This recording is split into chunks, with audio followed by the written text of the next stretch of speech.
Psych2Goers, do you remember the last time you felt sad, anxious, or scared that you were somehow off? You're not alone, even if it may feel like it. The National Alliance on Mental Illness, or NAMI, reports sometimes a funk or rough patch can be a sign of something much deeper.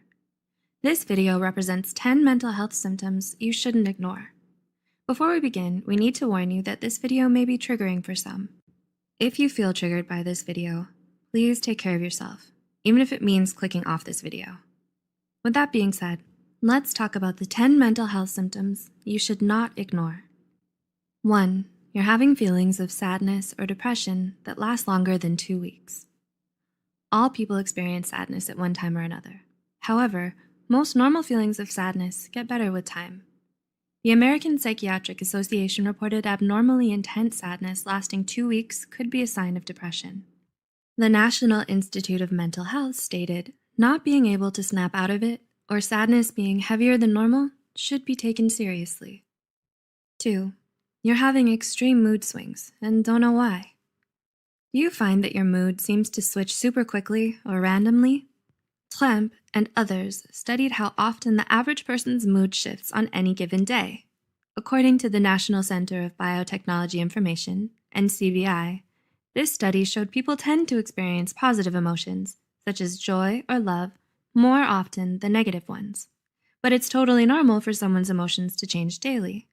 However, the National Alliance for the Mentally Ill, NAMI, warns especially dramatic mood swings that cause huge changes in your behavior and energy can be a sign of bipolar disorder. Agencies such as the American Academy of Pediatrics say the more red flag signs are experiencing sadness, anger, or feelings of excessive euphoria for most of the day, especially if it has nothing to do with what's going on in your life. 3.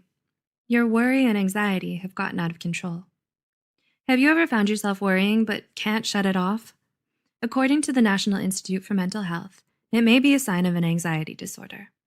Other signs of anxiety disorders include having problems relaxing, insomnia, racing thoughts, unexplained aches and pains, or being easily irritated. The Anxiety and Depression Association of America suggests that if you've ever felt this way on most days for at least 6 months, you should consider talking to a mental health professional about your symptoms. 4. You've started withdrawing from others or isolating yourself. Taking time away from others can be positive for your mental health and physical health. But what if you constantly make excuses to avoid socializing? Mental health pros, such as Raymond Starr Jr. and Howard Dubowitz, say avoiding people or events you used to enjoy can be a sign of mental illness, such as depression, anxiety, or a psychotic disorder. 5. You may have noticed you're having delusions or hallucinations. Kumari and others describe the two aspects of psychosis, hallucinations and delusions, as a sense of perception or belief that creates a lot of urgency in the person experiencing it, despite evidence the perception or belief isn't real. The National Alliance on Mental Illness reports up to 100,000 people in the US will experience psychosis every year. NAMI further stated 3 out of every 100 people will have a psychotic episode as a symptom of a physical or a mental illness, such as schizophrenia or schizoaffective disorder, in their lifetimes. 6. You're having more and more difficulty dealing with normal life situations. Have you ever gone through a time in your life when nothing seemed to go right and you just couldn't deal? The Australian Department of Health stated a rough patch that you just can't get past, one that hurts your ability to function for more than 2 weeks to 2 months, may be a sign of depression or anxiety. A major sign that what you're experiencing is more than just a rough patch is when you have a hard time functioning in normal situations for several weeks, according to Mental Health America. 7. You're sleeping too much or too little. The Harvard University School of Medicine believes that 10 to 18% of the general population has problems sleeping. However, Harvard's med school stated either sleeping too much or too little is 2 or 3 times more common in people who suffer from a mental illness.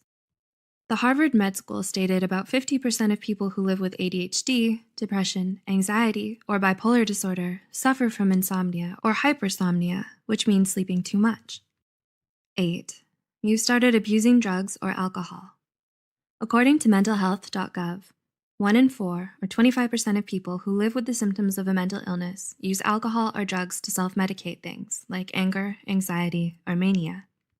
Experts believe individuals who suffer from depression, anxiety disorders, personality disorders, or schizophrenia are more likely to use drugs and alcohol as a coping mechanism than people diagnosed with other mental illnesses. 9. You're having extreme anger outbursts. Do you ever feel anger that's almost impossible to control or way too much for the situation? If so, your anger may be warning you about your stress levels, unresolved grief, or your anxiety. Healthline reported extreme anger outbursts can also be a sign of unresolved trauma, bipolar disorder, alcohol abuse, obsessive compulsive disorder, intermittent explosive disorder, or depression. If you wonder if your anger is healthy, experts recommend first recognizing your physical and emotional signs of anger. And 10, you've started thinking of self-harm or suicide. The Mental Health Foundation reported up to 10% of people under the age of 30 have thought about self-harm or suicide. There are many reasons people consider self-harm or suicide, such as abuse or neglect at home, a major loss, trauma, or a catastrophe that you can't control or avoid.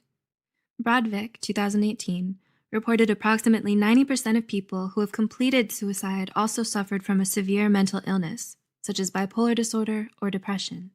If you find yourself thinking about self-harm or suicide, we would very much like you to reach out to a mental health professional and get the help that you need and deserve.